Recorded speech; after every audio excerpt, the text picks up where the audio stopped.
Llevo como 2 meses preparándome este vídeo. El tema de este vídeo, básicamente, vamos a estar hablando de los métodos de diagnóstico, de los diagnósticos, de los papelitos, básicamente, de todos esos temitas que giran en torno a los diagnósticos clínicos y psiquiátricos.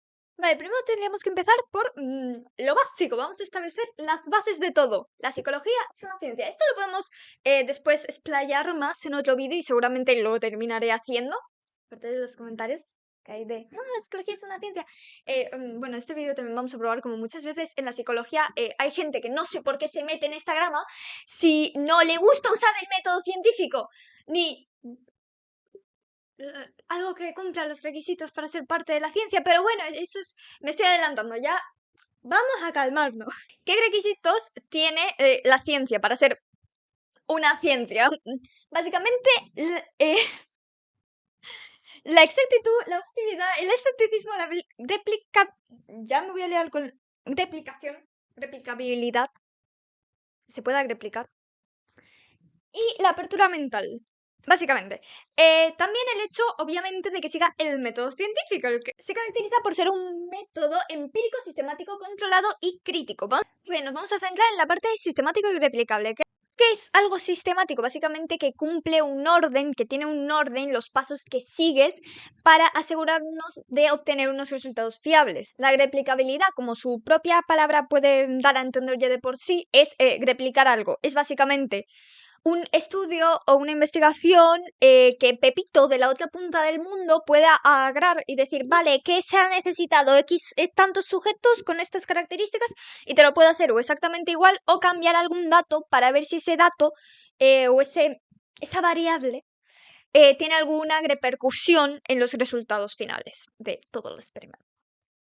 Y que, o por ejemplo, si piensa, ay, yo creo que en este experimento no se ha tenido en cuenta esta variable extraña, voy a tenerla en cuenta a ver si cambian los resultados. Ese tipo de cosas, básicamente. Que se pueda copiar. Copiar no. Que puedas, sí, o sea, replicarlo. No, no es tan difícil. La propia palabra lo dice. Entonces, teniendo en cuenta que acabamos de explicar todas estas partes, como la psicología es parte de la ciencia, pues para dar un diagnóstico se debería usar herramientas diagnósticas que cumplan estos requisitos, que sigan el método científico, por lo tanto que sean sistemáticas, replicables, críticas, controladas, todas estas vainas, ¿no? Debería, se supone. La gente no lo hace, pero se supone que sí. Entonces, vale, teniendo en cuenta todos estos requisitos, ¿qué herramienta diagnóstica cumple estos requisitos? Vale, las entrevistas estructuradas y semiestructuradas. También están las no estructuradas, pero sobre todo se suele hablar más de las estructuradas y semiestructuradas. Vale, básicamente para explicar cómo se asegura de que estas entrevistas básicamente cumplan el método científico y la fiabilidad, la viabilidad, todo este tipo de cosas. Vamos a poner el ejemplo de el no, voy a dejar de hacer el gilipollas y no pronunciar como el culo. Structured Clinical Interview Dissociative for Dissociative Disorders. Ok. Sí, es por ejemplo de los que se usa para, por ejemplo, para el TID. He dicho por ejemplo 2 veces, eso es redundante. Pero bueno, básicamente, antes de aprobar cualquier tipo de estos test, cuestionarios se le suele decir más que test, es un poco más informal, pero bueno. Esos cuestionarios pasan por pruebas. En este caso, si vi uno, podría hacer un vídeo aparte explicando más a fondo estas pruebas que se le hace concretamente a este, porque justo encontré uno donde se le hacen las pruebas, un artículo donde explican en una parte las pruebas que se le hicieron a este concretamente. Y básicamente, un grupo de psiquiatras, ahora 2 grupos. Un grupo a los que sí diagnosticaron entre todo el grupo con TID y otro grupo al que entrenaron, creo que fue como un entrenamiento de una semana, ahora no me acuerdo, lo leí hace ya algunas semanas. Los entrenaron para fingir el TID, para el test, básicamente. Y al final en este test, con los resultados y tal, ¿sabéis cuántos falsos positivos hubieron? Tenemos que tener en cuenta que los psiquiatras que diagnosticaron a los primeros estuvieron entrenando a los otros para fingirlo en un test. ¿Para qué? 0 falsos positivos del test.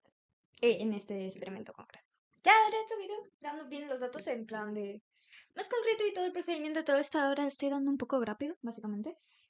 ¿Por qué entonces? También me he quejado un poquito algunas veces diciendo que hay mucha gente que no usa estas cosas. Sí, hay muchos psiquiatras. Sobre todo después vamos a entrar más en psiquiatras que no usan entrevistas estructuradas y semiestructuradas. Pero vamos a entrar entonces en la importancia de por qué sí se deberían usar. Y es que cuando no se usan se pueden caer en ciertos sesgos que complican tanto el diagnóstico, el tratamiento y en sí la vida del paciente en general. Y te llevan a pasar años y años de profesional en profesional, de diagnóstico en diagnóstico durante media vida. Y sin que te consigan identificar qué coño tienes, porque no vamos a hacer otra vez una pérdida de tiempo. Me estoy adelantando a los putos temas. Soy un desastre. Ignoradme. Uno de los sesgos, uno de los fallos en los que se puede caer al no usar las entrevistas estructuradas o semiestructuradas es dar diagnósticos cuando aún no se ha recopilado toda la información necesaria. Esto debido a que las entrevistas estructuradas y semiestructuradas ya están diseñadas para tener en cuenta toda esa información que quizá por falta de costumbre al profesional no se le ha ocurrido preguntar o tener en cuenta, ya que, y esto puede pasar sobre todo con trastornos que sean como que sean vistos como poco comunes.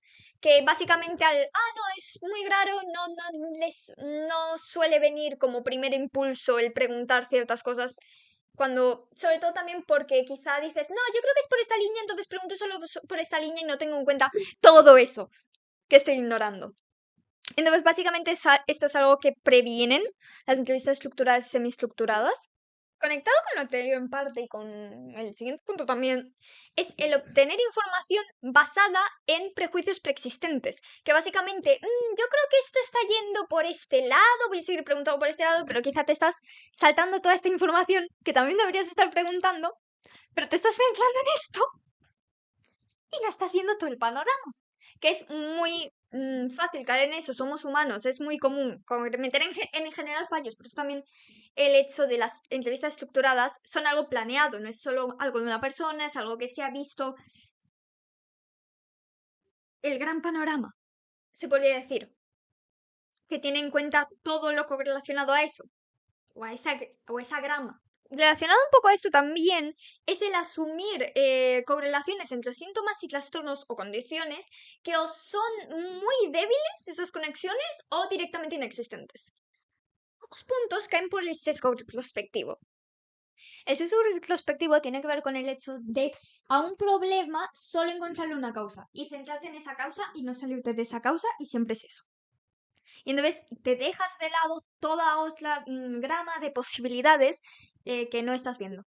Y ambos fallos terminan cayendo en el sesgo retrospectivo de los profesionales, que después veremos que es bastante amplio. Uno de los fallos que se pueden caer si no se usan las entrevistas estructuradas o semiestructuradas es el hacer diagnósticos basados la mayoría de veces en el área de trabajo del propio profesional. Por ejemplo, un profesional que quizá esté más enfocado o especializado en trastornos psicóticos o trastornos disociativos o cualquier tipo de área concreta, es posible que tenga una tendencia a dar diagnósticos centrados en sus áreas, ya que al fin y al cabo es lo que más conoce, es de lo que más información tiene, entonces inconscientemente el cerebro tiende a relacionar las cosas con lo que más conocemos. Fallos humanos otra vez que se pueden prevenir usando las entrevistas estructuradas. Que llevo quejándome todo el vídeo de cuando no se usan estas técnicas, cuando no se usa el método científico, cuando no se usan entrevistas estructuradas, cuando no se usa. Vale, pues ¿qué cojones se usa? ¿Qué cojones están usando? Los psicodiagnósticos. ¿Qué son? ¿De dónde vienen? ¿Qué vaina es esa? Básicamente vienen de la corriente de la psicología humanista, el cual bebe del psicoanálisis, que seguramente os sonará por este señor de aquí, Sigmund Freud. Hay varias fuentes que descartan en sí que el psicoanálisis deba ser considerado ciencia y lo categorizan más como una pseudociencia. Obviamente el psicoanálisis se centra en eso. Dicen que el estudio de la mente humana es muy subjetivo. Y es como, eso vaya en contra de una de las primeras cosas que dije al principio de qué es la ciencia, que entre ellas es algo objetivo. No entiendo por qué la gente usa esto. Porque básicamente si has estudiado una carrera y tienes una profesión que está dentro de las ciencias, ¿por qué usas métodos que no están respaldados por el método científico? Y literalmente no cumplen una de las bases de la ciencia, que es la objetividad. No, es que el estudio de la mente es muy subjetivo. No es ciencia entonces. Es palabrerías. Si tanto te gusta la palabrería y lo subjetivo, no sé, pues vete a vender hierbas Herbalife, no lo sé. Pero no te pongas con la psicología que después quedamos mal. Vale, a ver, hemos dicho, no usa el método científico, entonces, ¿qué método usa? Vamos a ver. Comienza, como es evidente, con la entrevista clínica, que es básicamente cuando, en la primera sesión, cuando entra el paciente a consulta, le haces las preguntas iniciales básicamente para determinar cuál es el problema, en qué situación está, qué es lo que está perjudicando al paciente y obtener todos esos datos básicos. El siguiente paso es la aplicación de pruebas y técnicas proyectivas. Que ya con la parte de proyectiva ya suena bastante mal. A ver, tengo 3 ejemplos de estas pruebas que se realizan. 2 de ellas son más centradas en cómo se le hace a niños. Tiene un máximo de utilización hasta los 15 años, algunas de estas 2 primeras. La tercera sí se usa en adultos. O al menos sí dice que se puede usar en adultos. Pero son las 3 bastante cuestionables, la verdad. La primera en sí, que es el juego de garabatos, coño, que no sé hablar, de Winnicott. Básicamente explican cómo al entrar el niño en consulta, que normalmente lo hacía también en las primeras sesiones, se sentaba con el niño en la mesa, con un papel, una hoja de papel, los lápices, tal, e intentaba hacerlo ver como un juego para hacerlo más ameno al niño. Y él cerraba los ojos, graba, para hacer la ejemplificación porque me apetece. Agarraba uno de los colores y hacía grayotes en el papel. Y entonces, intentando que el niño lo viese como algo de relax, de chills. Plan, algo como, no estamos haciendo nada, estamos dibujando, estamos divirtiéndonos, para que no se viese presionado y tal. Y entonces al niño le preguntaba como que completase o que le diese un significado al, al garabato que acababa de hacer, que le diese sí, un significado, un motivo, una expresión. Estoy mal de la cabeza. Después el niño hacía el garabato, el otro respondía, iba haciéndose como una historia. Y se decía que al final de la sesión se tendría que tener entre unos 25 y 30 dibujos. Y esto se podía repetir decía como hasta la tercera sesión, como mucho, aunque lo más recomendable primera, segunda y poco más. Y esto es una de las pruebas que se ve que tiene mucha base y es muy objetivo y sí, muy científico todo. El tiempo de juego de Averasturi. Pues mira, lo he dicho bien a la primera, de puta madre. Ya me acuerdo de cómo consistía es que lo estoy haciendo un poco de memoria. Básicamente, consistía en que en la sala de terapia se tenía un montón de juguetes, cochecitos, papeles, dibujos, y en la primera sesión, o las primeras sesiones, el terapeuta se dedicaba a ver cómo el niño jugaba con los juguetes. Y a raíz de cómo jugaba, pues sacaba una conclusión de qué le pasaba al niño. Yo siento que estoy loco, porque yo no sé cómo a alguien le puede ver el sentido. O sea, a ver, es que si me dices que es una herramienta y después está complementada por otra cosa, que es lo que hablaremos más adelante, vale. Pero si me estás diciendo que tu único método o tu principal método diagnóstico son esto, aunque sea para niños, es que me la suda, es que no lo entiendo. No entiendo cómo nadie ve el problema aquí. No lo entiendo. Vale, y tenemos el tercero, que este sí se puede usar en adultos también, que es el de dibujo historia de Trinco. Este es el que a más gente le sonará por el meme de no, por favor, estudiante de psicología, no me hagas dibujarme debajo de la lluvia. Pero al fin y al cabo, es a través de los dibujos, de dibújate no sé cómo, vale, ahora cuéntame una historia y es como, no sé, me has dicho que dibuje eso, no sé qué paranoia me estás sacando ahora, ¿qué quieres que te saque? No entiendo. De que básicamente te dicen que te dibujes algo, te dicen algo que dibujar y después tienes que escribir la historia y te analizan el cómo lo dibujas y la historia que haces y es como... Es lo mismo todo, es demasiado subjetivo como para considerarse que tenga algún tipo de validez. Básicamente porque muchas veces se centran más en el vamos a tratar tus síntomas y no en el que tengas, pero es como, es importante saber qué tienes, por eso mismo, porque no es lo mismo.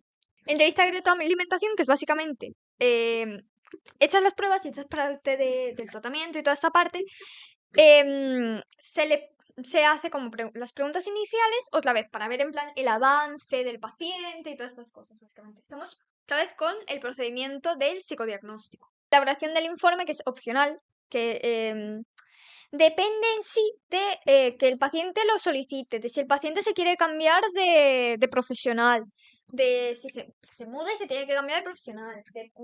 Pero en sí, bueno, en sí los informes sí los tienes que ir haciendo, pero no se tiene por qué dar. Ahora vamos con lo que he comentado varias veces de psiquiatras que no usan entrevistas estructuradas y semiestructuradas. ¿Y por qué lo hacen? No entiendo por qué lo hacen. No lo entiendo, pero bueno. A ver. El estudio se preguntó a 40 psiquiatras, que en sí no es una muestra muy grande como para ser generalizada, es un poco para hacerse una idea, no es en sí no se puede generalizar porque es un número muy pequeño, una muestra muy pequeña, pero bueno, para el caso nos sirve como ejemplo al menos, porque es bastante tal. Al fin y al cabo, de estos 29, o sea, de estos 40, 29 no usaban nunca entrevistas estructuradas o semiestructuradas, nunca. 72,5%. Nunca las usaban. Vale.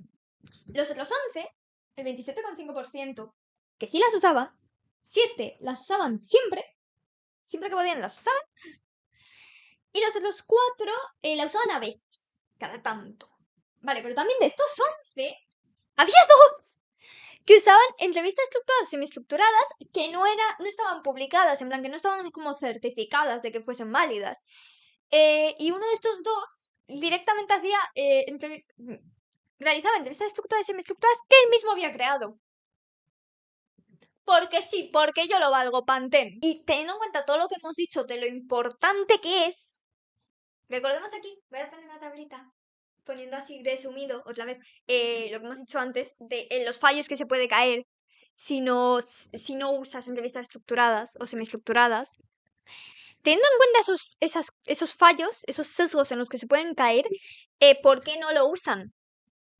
También se les hizo esta pregunta. 19 de los 40 afirmaron que no los usaban o creen que los psiquiatras no los usan porque es una pérdida de tiempo. Así, se quedan tan panchos. Antes ya expliqué más o menos el cómo las entrevistas estructuradas y semiestructuradas pueden reducir o evitar literalmente pasarte años de psicólogo en psiquiatra buscando de tratamiento en tratamiento, de diagnóstico en diagnóstico, porque al fin y al cabo es como, vale, creo que tienes esto, vamos a comprobar que lo tienes usando algo que ha sido probado que funciona por el método científico y que ha sido creado pasando por ciertas pruebas para verificar que puto funciona. Y si sale que lo que yo creía que tenías no lo tienes, pues probamos el siguiente. Y así hasta que encontremos lo que sí tienes. Es como, sí, puede llevarte más sesiones, pero ¿sabes qué te va a llevar más sesiones? Empezar tratamientos que no funcionan. Empezar tratamientos que no le van a servir porque no son para lo que tiene. En cosas que sean más complejas, te la estás jugando. Porque puedes empeorar la condición del paciente. Ver con lo del sesgo retrospectivo que mencionaba antes, en realidad. Porque tiene que ver con esto de no, yo no te veo esto. Vale, pero esa es tu opinión subjetiva. ¿Puede ser tu opinión subjetiva como profesional? Sí. Sigue siendo una opinión subjetiva. Por eso es la importancia de usar métodos y herramientas que están probadas, que tienen un respaldo de que se ha probado, de que funcionan, de que tienen unas bases, de que tienen una estructura, que han pasado por ciertas pruebas, que no es subjetivo. La ciencia no es subjetiva. Siguiente punto. Vale, 12 de los 40 también decían que las entrevistas estructuradas interfieren en crear esa como buena relación con el paciente. Y es que no tiene por qué. Porque también una cosa que se veía en esto es como que muchos lo veían como, me estás diciendo que sí o sí tengo que usar la entrevista estructurada, nada más pase por la puerta y es como, no es necesario. Y esto también es una cosa que quería hablar en la conclusión. em, de que puedes hacer todos los mismos procesos de como veas, de hacer preguntas y todo el esto. Si quieres meter las cosas estas psicoanalistas, pues mira, también las puedes hacer al inicio, pero antes de empezar en sí el tratamiento, verifica que el paciente tiene eso. Estaría bien, la verdad. Es simplemente eso, no tienes por qué hacerlo en el segundo en el que pasa por la puerta, sacarle el papel y estampárselo en la cara. Em, pero simplemente estaría bien que se verificase de una forma, pues, científica, de algo. Lo repito mucho, pero es que sigo sin entender por qué no lo usan. Sigo sin entenderlo. 10 de los 40 psiquiatras, literalmente su razón era, los psiquiatras no necesitamos usar entrevistas estructuradas. Ya está, esa es su razón. No lo necesito. Yo no. Yo no. La ciencia, método científico. No, yo no necesito eso. Yo estoy por encima de eso. Claro. No necesito de esa vaina. No sé qué argumentar. Honestamente, lo he pensado mucho esto y es como, no sé qué argumentar. No sé cómo tu argumento es. No, yo no lo necesito. Decía mucho que era no, porque yo me baso en mis años de experiencia. Y no paran de venirse a la cabeza ejemplos de psiquiatras con cosas como, por ejemplo, no, tú no puedes ser autista si eres adulto, o no, el maltrato psicológico no existe. Sí, hay profesionales que han dicho cosas así. Y en esa experiencia te tienes que basar para lo que quizá determina el resto de tu vida, porque quizá recibes un maltratamiento, no te das cuenta que es un maltratamiento, tú sigues haciéndole caso al profesional, porque dices, es un profesional, debes saber más, y te pasas así tu vida. Y es como, ya mejorará la cosa, porque debería estar mejorando, ¿por qué no está mejorando? ¿Por qué estoy peor? La cosa con los psicodiagnósticos es que no se prueban muchas veces si estás equivocado. El profesional simplemente se queda en, bueno, yo con mi experiencia veo estos síntomas los correlaciono a esto, así que te doy el diagnóstico de que tienes esto, sin hacerte ninguna prueba. Bien, aparte del tema todo esto con los psicodiagnósticos, las entrevistas ya me estoy liando los términos. Las entrevistas estructuradas y semiestructuradas están también el tema de los diagnósticos y los informes. ¿Qué pasa con esto? Un diagnóstico puede estar dentro de un informe, pero un informe en sí no es un papel diagnóstico. Un informe básicamente explica todo lo que ha visto el profesional hasta el momento, todo lo que ha identificado, y en sí hasta dónde ha llegado con el paciente. Puede ahí dar un diagnóstico, que es más un diagnóstico provisional en realidad, por el hecho de que no se le ha hecho ninguna prueba, que es básicamente un diagnóstico basado en la observación del paciente. Que es básicamente para darle un poco una guía de por dónde seguirá el siguiente profesional. Vale, por el otro lado tenemos el típico papelito del diagnóstico.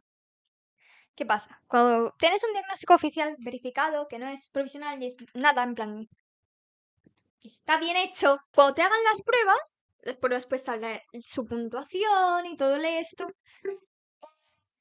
Y cuando te hagan el diagnóstico oficial, te tienen que poner las pruebas que te han hecho.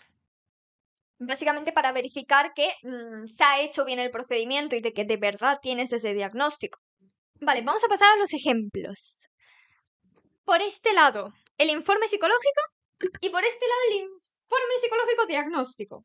En el informe se pueden ver más que nada las observaciones. Aparte de los datos de tu paciente, clínica, todas esas vainas, debajo se ve, sí, los datos, debajo todas las observaciones que se han hecho en el tiempo que se ha tratado al paciente, o se ha tratado con un paciente, depende de cuánto haya sido el tiempo, pues todas las observaciones, las predicciones, ese tipo de cosas, los antecedentes del paciente y todas esas cosas. Vale. Abajo, el juicio clínico tiene que ver con, pues, similar a lo de las predicciones, que es básicamente, pues, una guía es el psicodiagnóstico, básicamente. Y se comprueba por el hecho de la ausencia de pruebas en el informe. Básicamente, que es, según las observaciones del profesional, con las preguntas que se le hacen, las observaciones del comportamiento del paciente, de cómo gesticula de cómo comunica las cosas, etcétera, etcétera, ha llegado a la conclusión, por sus observaciones y su subjetividad, que es probable que el paciente tenga estos diagnósticos. Sería más en sí, lo que sería es que tiene rasgos de. Porque a no ser que se le hagan las pruebas pertinentes, pues no se puede afirmar tan contundentemente que el paciente tenga eso. Por el otro lado, en contraposición, bueno, el tratamiento. En contraposición, tenemos el informe psicológico diagnóstico. Que pues, otra vez, los datos, apunto al aire porque no sé dónde se le estaré dando, perdonadme. Los datos, lo típico, vale, las pruebas que se le han realizado, ya tenéis todo el nombre de las pruebas, todas esas cosas, no las vamos a estar leyendo. Los resultados de las pruebas, que básicamente es entre las entrevistas clínicas y las pruebas, pues lo que se ha detectado, pues los síntomas que se han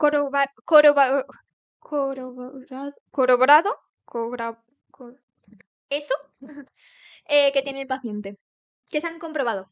Vamos a dejarlo en esa palabra, que se ha comprobado que sí tiene el paciente. Y por último, ya teníamos en la segunda página, pues los diagnósticos formales de básicamente los resultados en sí de todos. Hay del Centro de Psicología Aplicada, Universidad Autónoma de Madrid. En el punto 2, donde nos habla de la estructura básica del informe, nos da lo mismo de siempre, en plan los datos, el tipo de informe, básicamente los datos básicos.